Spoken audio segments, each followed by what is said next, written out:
To be honest, the title has changed. It's called Science and Epistomology, Variations on Sellarsian Themes. The reason it's called that is because both of Sellars is the target of my research, and he wrote a book called Metaphysics and Epistemology, Variation on Kantian Themes, and so it's kind of an homage to Sellars. First, I'd like to put some historical context on the discussion that we're going to have. What this discussion is about the Sellarsian philosophy of nature. And as it says, the development of Sellarsian philosophy of nature is a function of rejection of dogma of modern philosophy. And who we have here, of course, René Descartes, who's kind of the punching bag for modern philosophy, for contemporary philosophers. The great mind of Immanuel Kant next to him, and then our man, Wilfrid Sellars.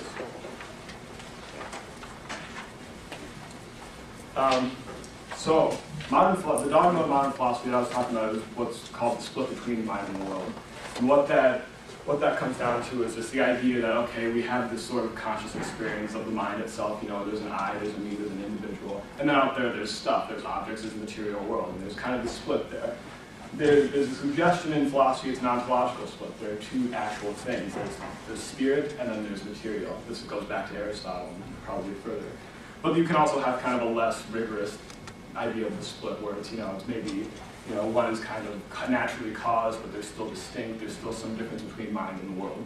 At the end of the day, what the split is about is that there is really a meaningful distinction between mindedness and worldliness, so subjectivity and objectivity is basically what that comes down to. Historically, I argue that this sort of worldview develops in conjunction with and as a function of Enlightenment science.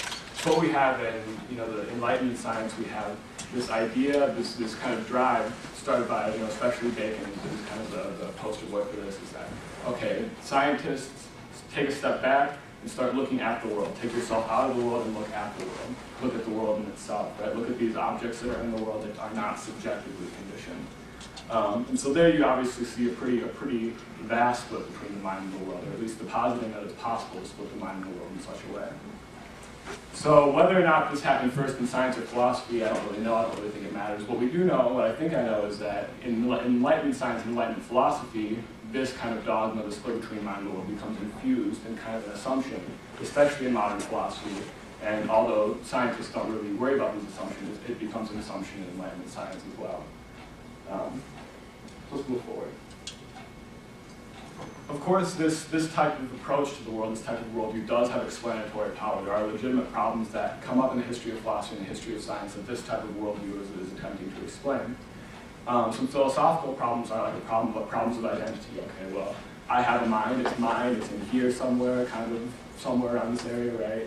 And everyone else has minds in somewhere in their areas, right? And we can say, this is me, this is you, and we have solved sort of identity problems in some sense, or at least giving meaning to this idea of identity. Further, we have this idea of distinct substances, right? And this goes back to Aristotle and his form matter distinction. We have distinct substances in the world. We can make an account of them and categorize them. And the split between the mind and the world allows for an account of those distinct substances. Also, the really important one is this split gives meaning to the ideas of subjectivity and objectivity. So it gives meaning to this idea that truth is something that is distinct from what I think, kind of to put forward.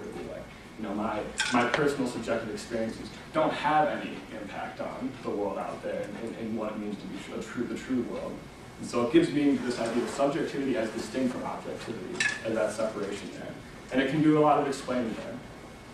And then on the scientific aspect, it really is a powerful explanatory method, this split between the mind and the world. Because what you can get are objective facts. You can get objects in the world that are not tainted by, the fact that I'm a white male English speaker. You can get the truth in some sense, right? You can get these objects in the world.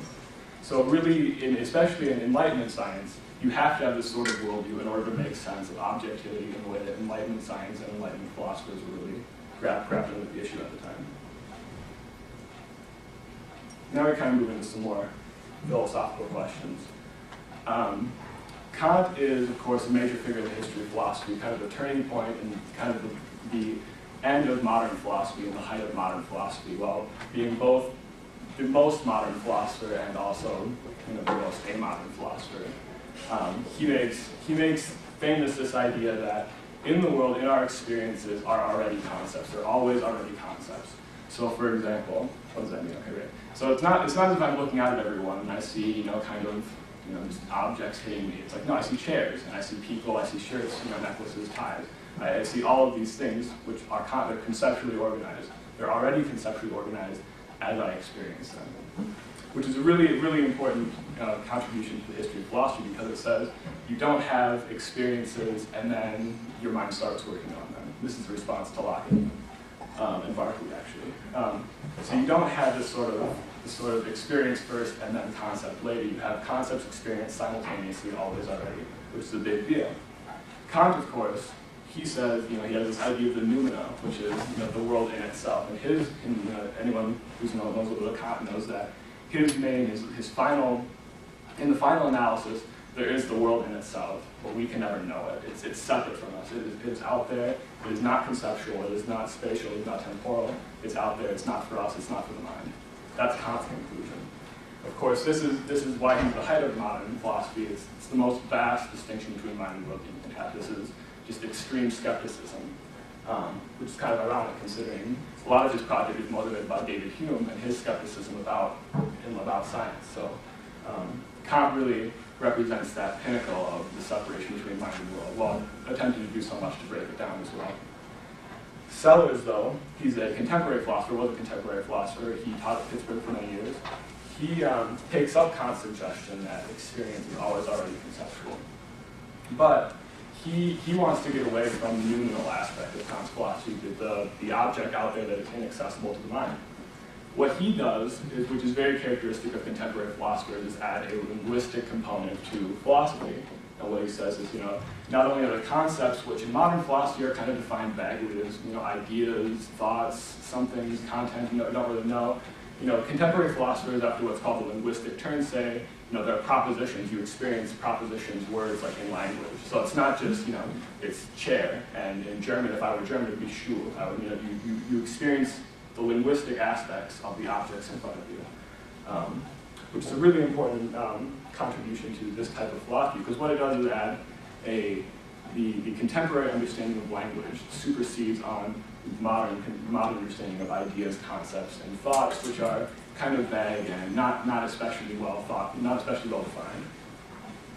Sellars' most contribution to this discussion is by far, and for all philosophy, is this essay called Empiricism and the Philosophy of Mind.